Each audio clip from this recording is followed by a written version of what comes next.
You were reported as suspicious. Stand up and provide proof you live here. This is my residence. I'm offering you verification through the front desk. You have no legal cause to detain me. You don't get to dictate the rules. Refusal to comply means trespassing. I am not refusing. I'm documenting an unlawful arrest. The sun-drenched Saturday afternoon was supposed to be a symbol of a dream fulfilled. The air in the quiet, tree-lined suburban neighborhood smelled of freshly cut grass and the promise of a peaceful life. For Robert Jackson, a 56-year-old structural engineer with calloused hands and a mind that saw the world in angles and load-bearing capacities, this was it. This was the culmination of 30 years of hard work, of saving, of planning. He and his wife, Dr. Sarah Jackson, a 54-year-old university historian who could trace the roots of injustice through centuries of documents, had just closed on their forever home. The moving truck had left the day before, and now they were unloading the last of their personal items from their new, slightly used cargo van. It was a moment of quiet triumph. Robert lifted a heavy box labeled University Press Research, passing it to Sarah. He saw the sweat on her brow and the smile on her face, and his heart swelled. They weren't just moving boxes. They were moving a life, a shared history into these new walls. But before we get into the heart of what happened next, an event that would shatter their peace and send shockwaves through the federal government, I need you to do something for me. Pause for a moment and drop a comment below. Tell me, have you ever felt like you were being judged unfairly based on your appearance? A simple yes or no. And if you believe that no citizen should have to prove their right to exist in their own neighborhood, hit that subscribe button. Because what happened to the Jacksons is a story that every American needs to hear. As Robert turned back to the van, the serene afternoon was shattered by the screech of tires. Two dark, unmarked sedans swerved to the curb, boxing their van in. Doors flew open, and 4 men in tactical vests emblazoned with the bold letters ICE emerged. 2 of them, younger and more aggressive, strode towards the Jacksons. Their hands were resting on their sidearms, a posture of immediate intimidation. The lead agent, a man in his mid-30s with a hard-set jaw and eyes that seemed to be searching for a fight, spoke first. His voice cut through the suburban quiet like a blade. "Step away from the van. Put your hands where I can see them." Robert and Sarah exchanged a look of utter confusion. They complied, Robert setting down a box of antique books. "Is there a problem, officers?" Robert asked, his voice calm and steady, the voice of a man used to solving problems, not causing them. The lead agent, whose name they would later learn was Evans, ignored the question. "What are you doing here?" "Whose van is this?" he demanded. Sarah, a woman who had lectured on the Constitution to halls of university students, stepped forward slightly. "This is our van, and this is our new home," she said, gesturing to the house behind them. "We're unloading our belongings. We just moved in." Agent Evans sneered. "Agent Evans, we got a call," he said vaguely. "Suspicious activity. A van like this, people moving things in and out quickly. We need to see some identification. Now." The accusation hung in the air, unspoken but heavy. "You don't belong here." Robert's mind, trained to see stress points and structural flaws, immediately identified the flaw in the agent's logic. "Officer," he began, his tone respectful but firm, "what specific suspicious activity was reported? Were homeowners moving our personal property in broad daylight?" Sarah continued the thought, her historian's precision coming to the forefront. "And on what grounds are you detaining us? You've blocked our vehicle and are demanding our papers. That constitutes a seizure under the Fourth Amendment. To do that, you need reasonable, articulable suspicion of a crime." The 2 agents exchanged a look. The younger one, Miller, seemed uncertain, but Evans's expression hardened. He wasn't used to being questioned, especially not with legal terminology. He saw it not as a citizen exercising their rights, but as a challenge to his authority. "Ma'am, I'm not here for a law lecture. I'm here because we have a job to do. Now I need to see your IDs." The confrontation was drawing attention. A neighbor across the street, Mr. Henderson, had been watering his prize-winning roses. He lowered his hose, his brow furrowed. Another neighbor, a young woman 2 doors down, discreetly pulled out her phone and began recording from her living room window. The suburban stage was set, and the players were locked in a dangerous standoff not of weapons, but of rights versus perceived authority. Robert, sensing the escalation, decided to comply, but under protest. "We will show you our identification," he said, moving slowly. "But I want it on the record that we are doing so under duress, and we do not consent to this detention. My wallet is in my back pocket." As Robert reached for his wallet, Agent Evans tensed. "Slowly!" He barked, his hand tightening on his weapon. The beautiful Saturday afternoon now felt charged, dangerous, and irrevocably broken. The dream was turning into a nightmare. Robert slowly produced his wallet and handed his driver's license to Agent Evans. Sarah did the same. Evans snatched them, his eyes scanning the cards with a cynical disbelief. The addresses were local, but not for this specific affluent street. Of course, they hadn't had time to update them yet. The closing was just 48 hours ago. "These addresses aren't for this house," Evans stated, as if he'd uncovered a major deception. "As we said, we just moved in," Sarah explained patiently. "The paperwork is in the house. The deed, the closing documents. The van is registered to us. You can check." But Evans wasn't interested in de-escalation. In his mind, the questioning of his authority had already branded the Jacksons as uncooperative. He turned to his partner. "Miller, run these." Miller took the licenses and walked back to their sedan, leaving Evans to stand guard over the 2 middle-aged professionals. For several long minutes, they stood in silence, the subjects of a federal investigation on their own front lawn. Robert's mind was racing, calculating the potential outcomes, the legal ramifications. Sarah was doing the same, running through case law from Terry versus Ohio to more recent precedents on racial profiling. She knew they were in the right, but she also knew that being right was no guarantee of safety when dealing with an officer determined to prove a point. Mr. Henderson had now turned off his hose and was watching intently from his porch. The young woman's phone remained pointed in their direction. The silent audience was growing. "What do you think is the most important right a citizen has when interacting with law enforcement? Let me know your thoughts in the comments." Miller returned from the car, a tablet in his hand. He spoke to Evans in a low voice, but Sarah's sharp hearing caught the key phrases. "Clean, no warrants. He's an engineer. She's a professor." The information should have ended the encounter. It was exculpatory. It proved they were exactly who they said they were, law-abiding citizens. Miller looked at Evans, expecting the senior agent to hand back the licenses and leave. But Evans had invested too much ego in this stop. Backing down now in front of the neighbors would feel like a defeat. So he doubled down. He walked back to Robert and Sarah. "I'm going to need to take a look inside your van," he said, his voice flat. It wasn't a request. It was a demand. Sarah's response was immediate and clear. "On what grounds, officer, you have our identification? It's clean. You have no probable cause to believe a crime has been committed. Therefore, you have no legal basis for a search. We do not consent." She wasn't argumentative. She was stating facts. But to Agent Evans, these facts were an attack. His face flushed with anger. "Ma'am, your lack of cooperation is giving me probable cause." It was a rookie mistake, a fundamental misunderstanding of the Fourth Amendment that a first-year law student could dismantle.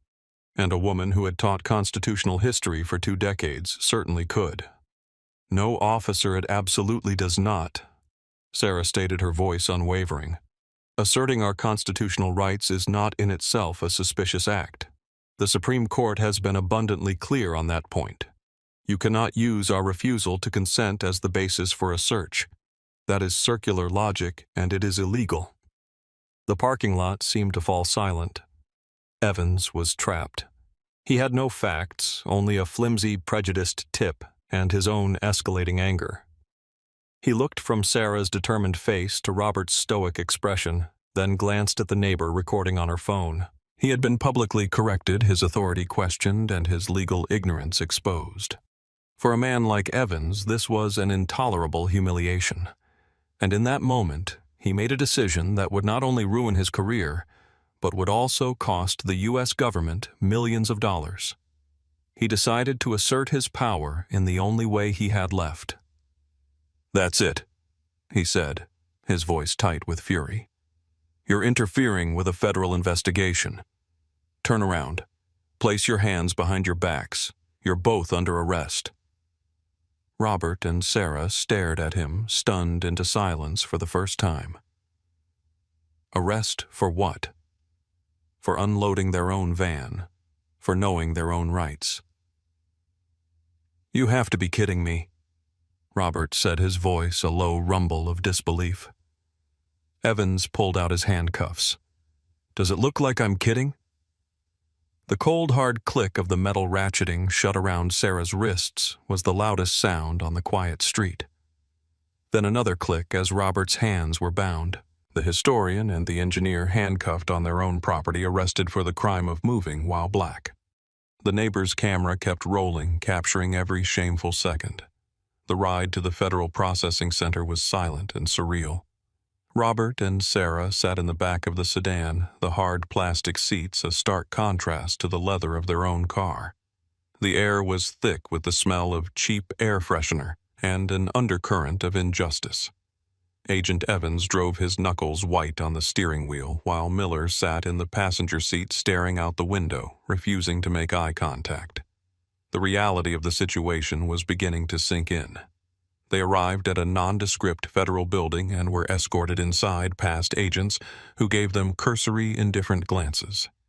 They were just two more bodies in the system. They were taken to a processing area where a supervising officer, a man named Henderson, a bitter irony sharing a name with their watchful neighbor, was on duty. Supervisor Henderson was a 25-year veteran with tired eyes that had seen it all. He looked up from his paperwork as Evans brought the Jacksons in. "What have we got, Evans?" he asked, his voice weary. "Interfering with a federal investigation," Evans announced with a hint of pride. Henderson looked at the well-dressed, middle-aged black couple in handcuffs. They didn't fit the usual profile. "Interfering with what investigation?" "Suspicious activity, potential smuggling." They were uncooperative, refused a search of their vehicle. Henderson sighed. This was already sounding thin. He began the standard booking procedure, starting with their belongings. He took Robert's wallet first, cataloging its contents. Then he took Sarah's purse. He pulled out her wallet, and inside, nestled next to her driver's license, was her university faculty ID, complete with her photo entitled Dr. Sarah Jackson, Professor of American History. He paused. He looked at the ID, then at Sarah, then back at the ID. He picked up Robert's wallet again and found his professional engineering license and his corporate ID for a major national firm. He held up the two pieces of identification. "Evans," he said, his voice dangerously quiet. "Did you verify any of this?" "They were belligerent." Evans insisted, his bravado starting to crack under Henderson's steady gaze. Henderson ignored him. He picked up his desk phone and made a call to the university's history department. The conversation was brief. He hung up and stared at Evans. "I just confirmed," Henderson said, his voice barely a whisper, "that we have just arrested Dr. Sarah Jackson. She literally wrote a textbook on the Fourth Amendment that is used by 3 different law schools in this state." The blood drained from Agent Evans's face. Supervisor Henderson stood up his chair, scraping loudly against the floor. He walked over to the Jacksons. "My deepest apologies," he said, his voice filled with a gravity that had been absent before. "There has been a terrible mistake." He personally unlocked their handcuffs. He then turned to Evans and Miller. "My office. Now." The door to Henderson's office shut, but his furious, muffled voice could be heard through the glass. Within minutes, the regional director was on the phone. Within an hour, an assistant U.S. attorney was on site, looking pale and deeply concerned. The Jacksons were not questioned. They were offered coffee water and profuse apologies. Sarah, composed and clear-headed, made their demands. "We want copies of everything," she stated. "The initial tip, all radio traffic dash cam footage, your body cam footage, the arrest report, and Officer Evans's written statement of probable cause. We want it all, and we want it tonight." There was no argument. The federal apparatus, so clumsy and brutal in its initial action, was now scrambling to mitigate a disaster of its own making. The Jacksons were released just under 4 hours after their arrest.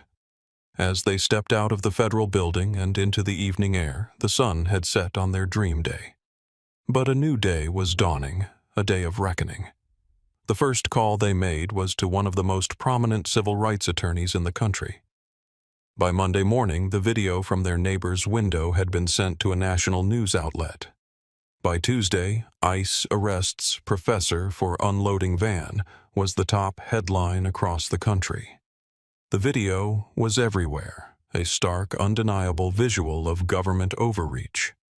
The lawsuit was filed a week later. It was a masterpiece of legal argumentation detailing every constitutional violation with chilling precision. It alleged unlawful detention, false arrest, malicious prosecution, and racial profiling in violation of the 4th and 14th Amendments. It named Agent Evans and Agent Miller individually, and it named the United States government as the defendant. The story exploded, igniting a national firestorm over racial profiling and the accountability of federal agents. The lawsuit set in motion a chain of events that could not be stopped. The Department of Justice opened an immediate and aggressive internal investigation. They pulled Agent Evans's and Agent Miller's files. The findings were staggering. Over a 5-year period, Agent Evans had initiated stops and searches of Black and Latino citizens at a rate nearly 4 times that of his peers. His arrest record showed a clear pattern of charging individuals with interference or resisting when his initial suspicions proved baseless, a classic tactic to cover up a bad stop. Agent Miller had been his partner for 18 months and had never filed a single complaint. The suspicious tip that started the whole ordeal was traced back to a call from a known local agitator with a history of making racially biased 911 calls. The entire foundation of the stop was rotten from the start. Agent Evans and Agent Miller were fired within a month, their careers in federal law enforcement over. But the Jacksons and their legal team pushed for more than just 2 terminations. They wanted systemic change. They argued in court that this wasn't about 1 or 2 bad apples, but about a poisoned tree, a culture that allowed and even encouraged such biased policing. The case never made it to a jury. Faced with the irrefutable video evidence and the damning internal investigation, the government's attorneys knew they had no defense. They entered into settlement negotiations. The Jacksons were not interested in a quick payday. They wanted accountability that would be felt across the entire agency. 9 months after that sunny Saturday was turned into a nightmare, a federal judge signed off on the settlement. The United States government would pay the Jackson family $5.9 million. It was one of the largest settlements of its kind in U.S. history. In her only public statement delivered on the courthouse steps, Dr. Sarah Jackson was clear. This was never about the money, she said, her husband Robert standing steadfast by her side. This was about ensuring that what happened to us never happens to anyone else. It was about forcing a system that operates in the shadows to be dragged into the light. The story of the Jacksons became a turning point. Their case, Jackson versus United States, became required reading in law enforcement academies nationwide. The video of their arrest was used as a definitive training tool on what not to do. A powerful illustration of how bias and ego can lead to catastrophic constitutional violations. As for the settlement, the Jacksons stayed true to their word. They used the majority of the $5.9 million to establish the Jackson Foundation for Civil Rights and Accountability. The Foundation's mission is twofold: to provide funding for legal aid to victims of police misconduct and to support educational programs that teach citizens, especially young people, about their constitutional rights. David Evans never worked in law enforcement again. He was disgraced a poster child for profiling and abuse of power. The reforms forced upon the agency as part of the settlement, including enhanced bias training, a robust early warning system for problematic agents, and stricter criteria for what constitutes reasonable suspicion, began to slowly change the culture of the department. Robert and Sarah Jackson still live in their forever home. The memory of that day has not faded, but it no longer defines them. They continue their work, he as an engineer, she as a historian. But now they have another title advocates. They proved that two citizens armed with knowledge and courage could stand up to the full force of their government and not only win, but force it to be better. The quiet of their suburban street returned, but it was a different kind of quiet now. It was a peace that had been fought for a tranquility earned through a trial by fire. Sometimes when Robert is out in the yard, his neighbor Mr. Henderson will give him a nod of deep respect. The community that had witnessed their humiliation now saw them as symbols of strength. The Jackson story is a powerful reminder that the rights we hold dear are not self-enforcing. They exist only because people are willing to stand up for them to challenge injustice, even when it is inconvenient and frightening. Their experience shows that even in the face of systemic bias, accountability is possible. It is a long and difficult road, but it is a necessary one. What is your single biggest takeaway from the Jacksons' ordeal? And what do you believe is the most effective way to ensure law enforcement accountability in our communities? Share your thoughts below. Your voice matters in this conversation. And if stories like this, stories of justice and the fight for civil rights are important to you, please subscribe and support our channel. You've been standing here too long. What are you really doing in this area? I'm waiting for my ride share. I'm a civil rights attorney. You have no cause to stop me. That car is fake. Turn around now, or I'll put you in cuffs. I am complying under protest. This is an unlawful arrest, and your camera is recording everything. David Collier had won landmark civil rights cases that changed laws. But he never imagined his most challenging legal battle would begin on a sunny Tuesday afternoon on a downtown sidewalk waiting for a car. At 45, he was a man who commanded respect in a courtroom, his arguments weaving together law history and a deep-seated belief in justice. His voice, calm and measured, had swayed juries and convinced appellate judges. Dressed in a tailored navy suit, the kind of attire that was his daily uniform, he stood outside the Gilded Spoon, one of those downtown eateries where lunch meetings were about power and influence as much as they were about food. The meeting had been a success, securing funding for a new pro bono initiative. He'd just messaged his wife that he was on his way home, a small, satisfied smile touching his lips as he checked his email. The afternoon sun was warm, glinting off the chrome of the passing luxury cars. It was a perfectly ordinary moment in a life built on extraordinary work. A few blocks away, Officer Evan Riley, 34, was having a bad day. It was always a bad day in his mind, just different shades of it. 8 years on the force had curdled his initial desire to help people into a hard, cynical knot of suspicion. He saw the world in black and white, but his categories weren't good and evil. They were belongs and doesn't belong. And his gut, he believed, was never wrong about which was which. His personnel file told a different story. 9 complaints in 8 years. 7 of them alleging racial bias. 2 had been sustained, leading to slaps on the wrist, a written reprimand, a mandatory de-escalation seminar he'd slept through with his eyes open. The other complaints had evaporated into the bureaucratic ether, dismissed for insufficient evidence. His supervisors saw him as a bulldog, aggressive and results-oriented, but lacking a certain finesse. Riley saw himself as a frontline soldier holding back the tide of urban decay. As he drove his patrol car slowly down the affluent boulevard, his eyes scanned the landscape, not for crimes in progress, but for anomalies. His gaze swept over business people in suits, women with expensive shopping bags, and then it locked onto David Collier. Riley's brain, conditioned by years of unchecked prejudice, processed the image instantly. Black man, expensive suit, standing alone outside a high-end restaurant. The equation didn't compute. In Riley's world, a man like that didn't just stand there. He had to be a driver waiting for his boss, maybe. But he was too well dressed for that. He had to be looking for trouble. A drug deal. Casing the joint for a robbery. His mind churned through a Rolodex of negative stereotypes, skipping right past successful attorney or respected community member. Yeah.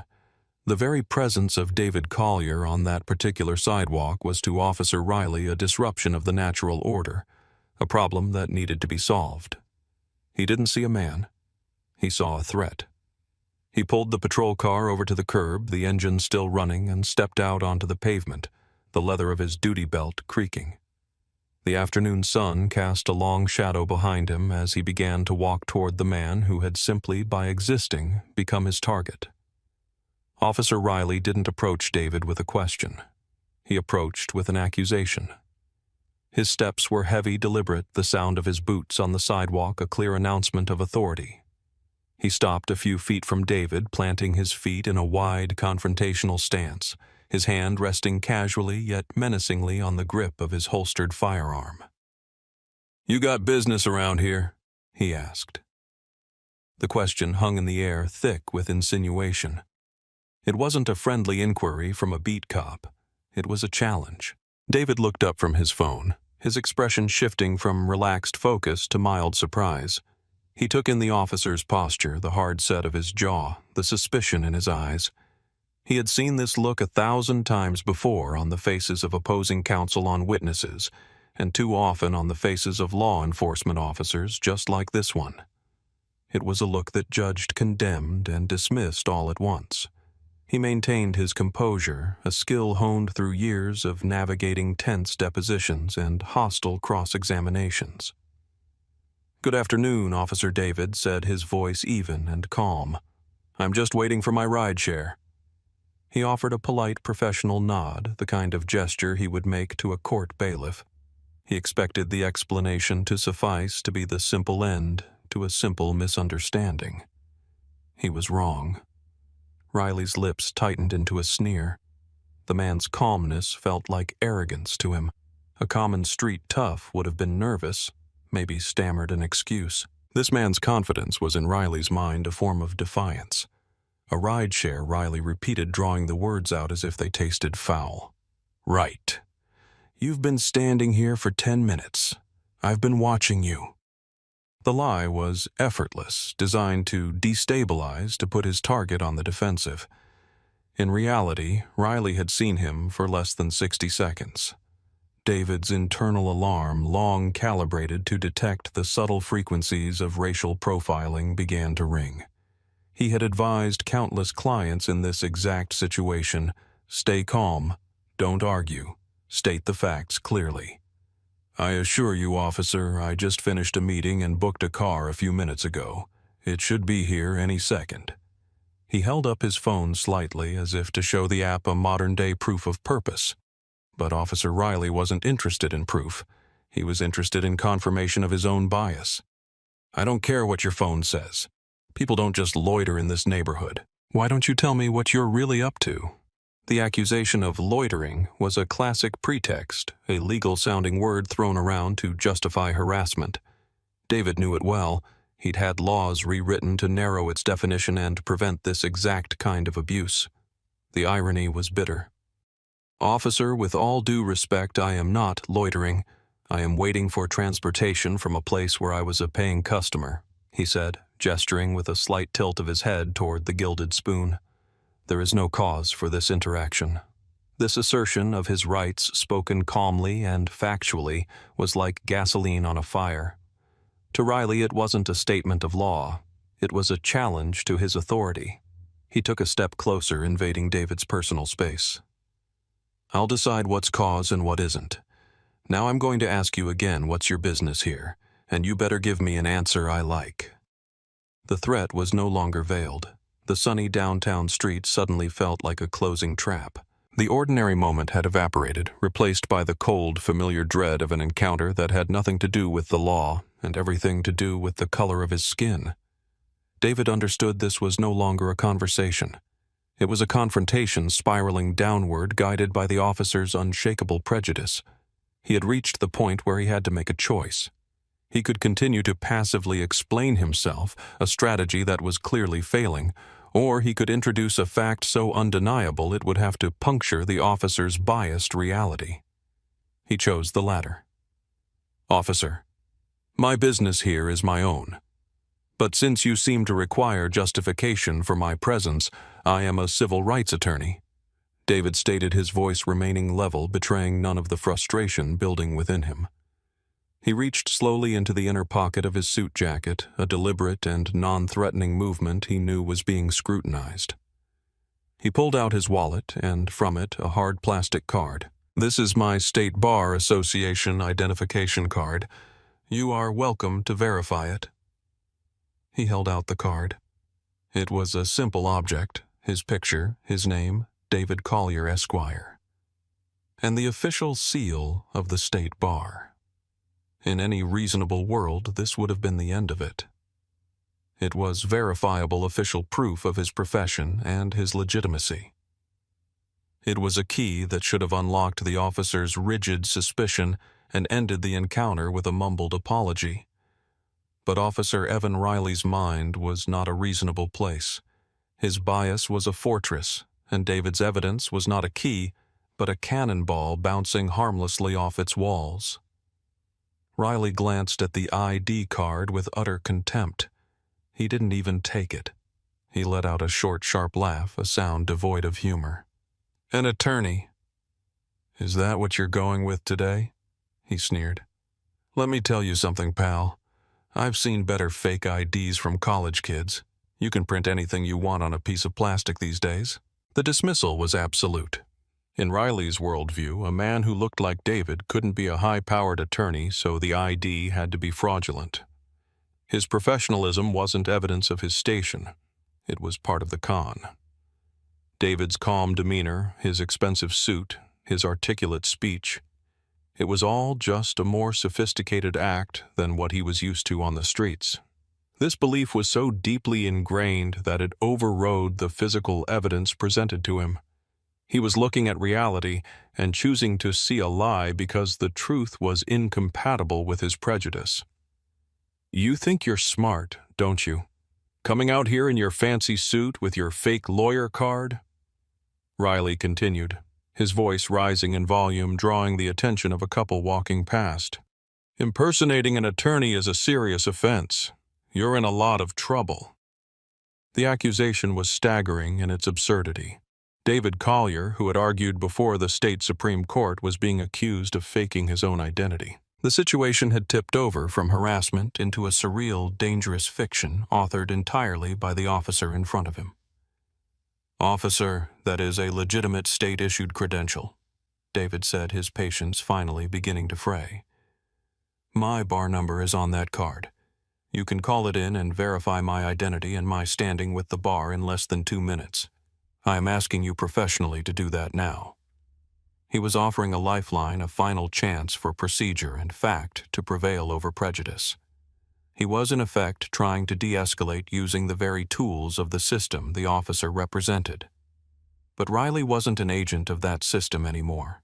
He was an agent of his own biases. He saw the request not as a reasonable step, but as a delaying tactic. Another trick from a man he had already convicted in his mind. He shook his head slowly, a grim smile on his face. "We're past that. I'm not calling anyone. You've lied to me, and you're refusing to cooperate." The trap was about to spring. The moment David knew was coming arrived with a brutal finality. Officer Riley had constructed his own reality, one in which a civil rights attorney was a loitering criminal, and a state bar card was a cheap fake. There was no room for truth, only for the confirmation of his prejudice. "That's it.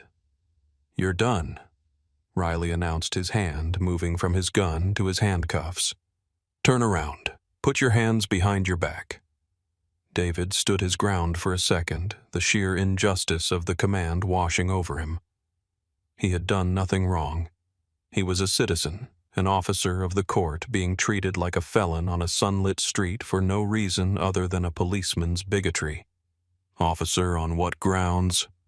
David asked, his voice steady, projecting so that anyone nearby might hear. "I have identified myself. I have violated no laws. This is an unlawful arrest." Riley's face contorted with rage. "Grounds? I've got loitering, and now I've got resisting an officer. Turn around now or I'll put you on the ground." The threat was real. David knew that to physically resist would be catastrophic. He had a choice: escalate and risk violence, or comply and fight this battle where he knew how to win in a court of law. He made the calculated decision to submit, but not in silence. As Riley grabbed his arm, David raised his voice, not shouting, but projecting with the clarity of a courtroom orator. "I am complying under protest. My name is David Collier. I am an attorney. This is an unlawful arrest." He saw what he'd hoped for out of the corner of his eye. A woman standing at the restaurant's large picture window had her phone up recording. Across the street, a young man on a bench did the same. The scene was no longer just his word against the officers. It was being documented. Riley wrenched David's arms behind his back with unnecessary force, the sharp metal teeth of the handcuffs biting into his wrists. The cold steel against his skin was a profound violation, a symbol of everything he had fought against his entire career. He was marched toward the patrol car, a spectacle of humiliation for the growing number of onlookers.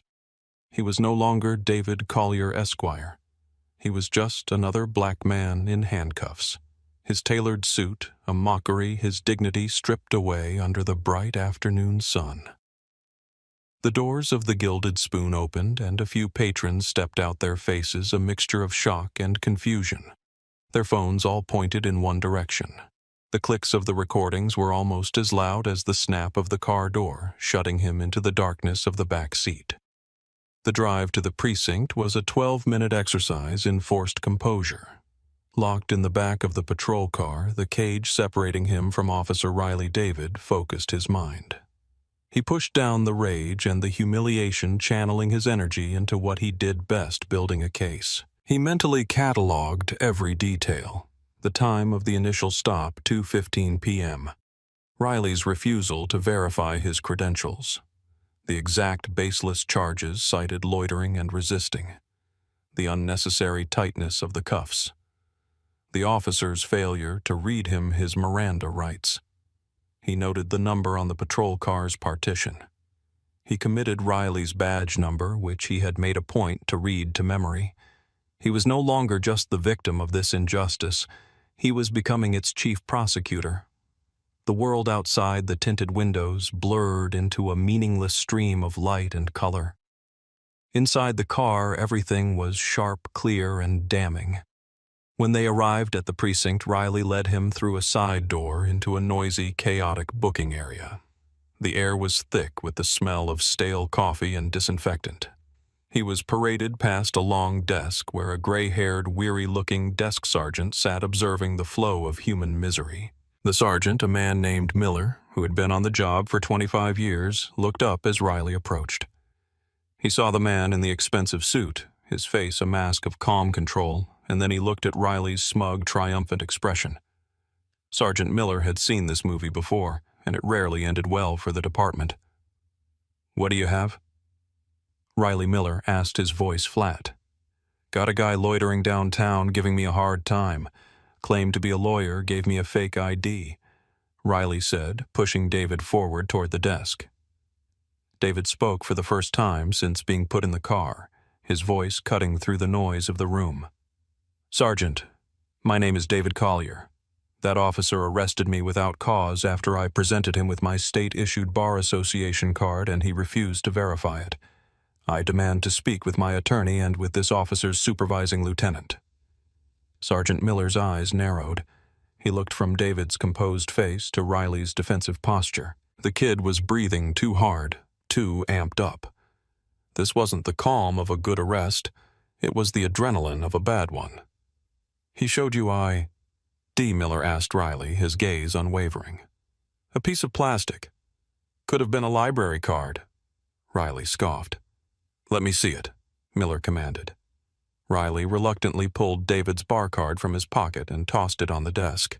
Miller picked it up. He'd seen hundreds of them over the years. It looked real. The hologram was right. The seal was crisp. He turned it over in his hands. "Collier, you said," he asked, looking at David. David nodded. Miller turned to his computer terminal, his fingers moving slowly over the keyboard.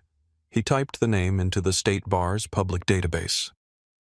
He fell silent, his eyes fixed on the screen. He scrolled down and then scrolled down again. His face, already weary, seemed to age another 10 years. He swiveled his chair back to face Riley, whose smug look was beginning to falter. "Riley Miller," said his voice dangerously quiet. "Do you have any idea who this is?" He tapped the screen. "This man is not just an attorney. He is David Collier. He argued Johnson versus the state in front of the damn Supreme Court. He's probably the most prominent civil rights lawyer in this half of the country." The room fell silent. Riley's face went white. The full catastrophic weight of his actions finally crashed down upon him. He hadn't just arrested a man. He'd arrested a reckoning. The videos hit the internet like a flash flood. The first was uploaded by the young man on the bench, his angle capturing the entire interaction from across the street. The audio was clear, David's calm, articulate explanations, Officer Riley's aggressive escalating demands, the moment David identified himself as an attorney, and Riley's mocking dismissal. Then came the second video from the woman inside the restaurant, her view tight on David's face, showing his utter disbelief as the handcuffs were snapped onto his wrists. Within an hour, a local news blogger had mashed them together, added a headline, "Civil rights attorney arrested for waiting while black," and posted it to social media. The story exploded. The hashtags started trending almost immediately. Hashtag justice for David Collier. Hashtag waiting for a ride. Hashtag this is why we kneel. It was shared by celebrities, by politicians, by civil rights activists, and by tens of thousands of ordinary people who saw in the video a stark, undeniable example of American injustice. The footage was raw and infuriating. It showed a man being stripped of his dignity for no reason, his professional standing and calm demeanor treated not as assets, but as provocations. By the time David was released from the precinct, a process hastily expedited by a panicked police lieutenant who offered a stuttering, inadequate apology. The story was the lead item on every local news station and was rapidly gaining traction on national cable news. His phone returned to him with his other personal effects was buzzing uncontrollably with calls and texts from his family, his law partners, and reporters from across the country. News vans were already camped out on the street in front of the precinct. The public condemnation was swift and universal. The state chapter of the ACLU released a blistering statement calling the arrest an object lesson in the corrosive effects of racial profiling. The president of the State Bar Association held an impromptu press conference calling Officer Riley's actions a disgrace to the uniform and an attack on the rule of law.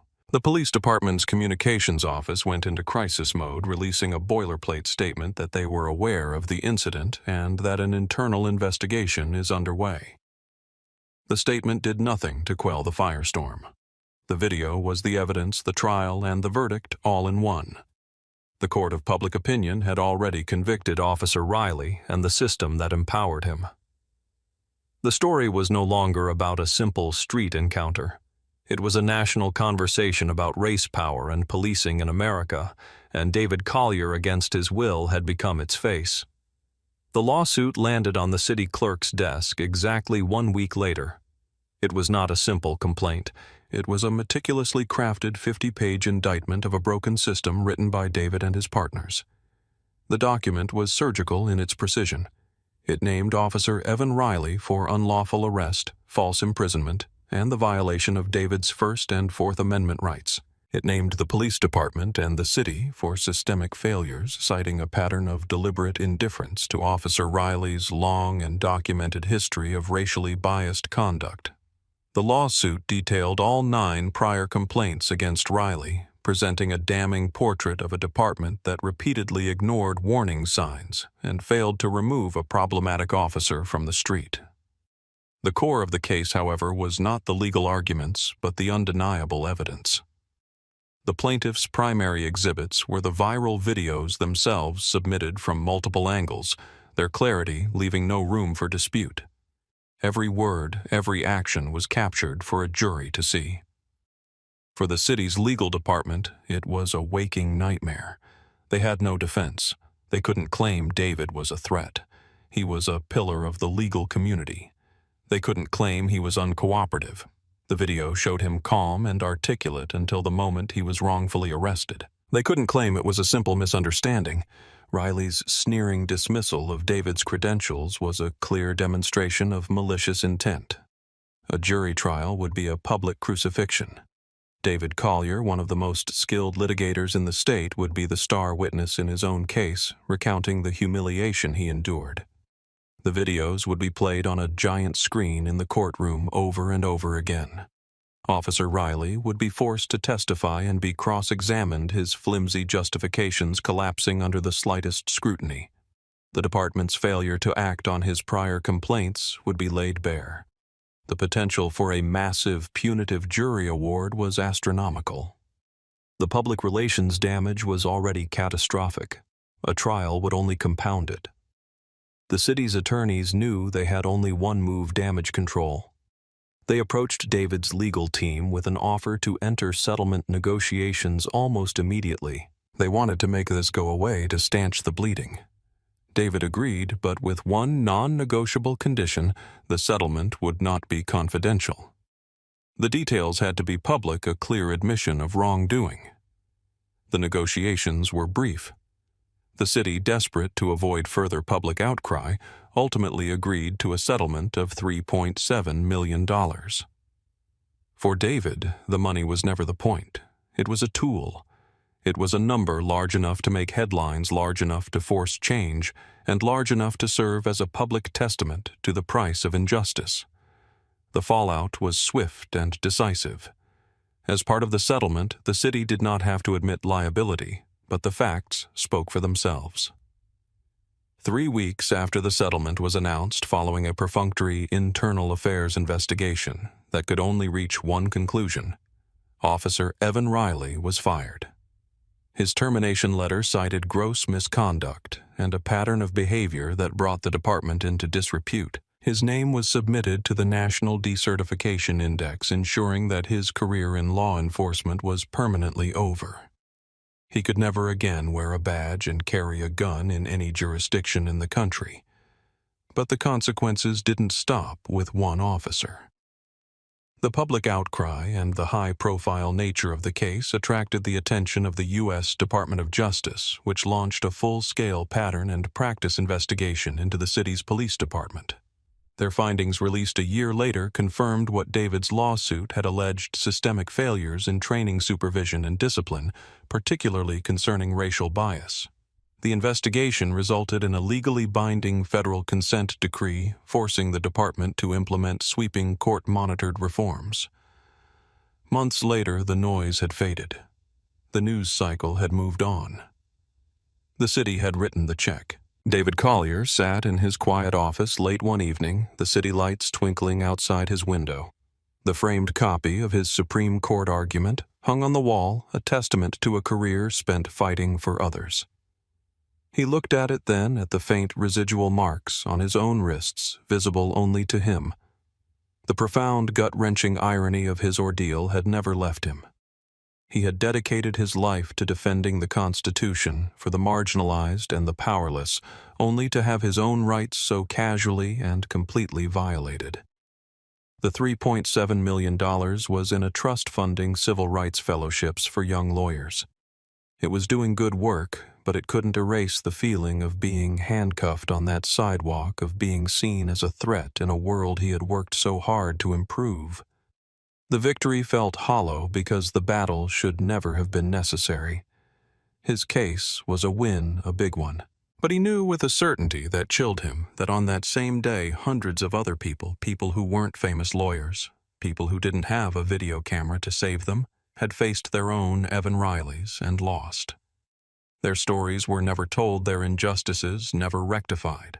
His fight had ended in a multi-million-dollar settlement and systemic reform. Theirs ended in a jail cell, a lost job, or worse. The real work, he knew, was not just about winning the landmark cases, but about creating a world where they were no longer needed. What does it truly take to change a system that allows prejudice to wear a badge? And how can we ensure that justice isn't only for those who can command the public's attention? We'd be honored to hear your thoughts in the comments below. If these stories matter to you, please consider supporting our channel so we can continue to demand accountability.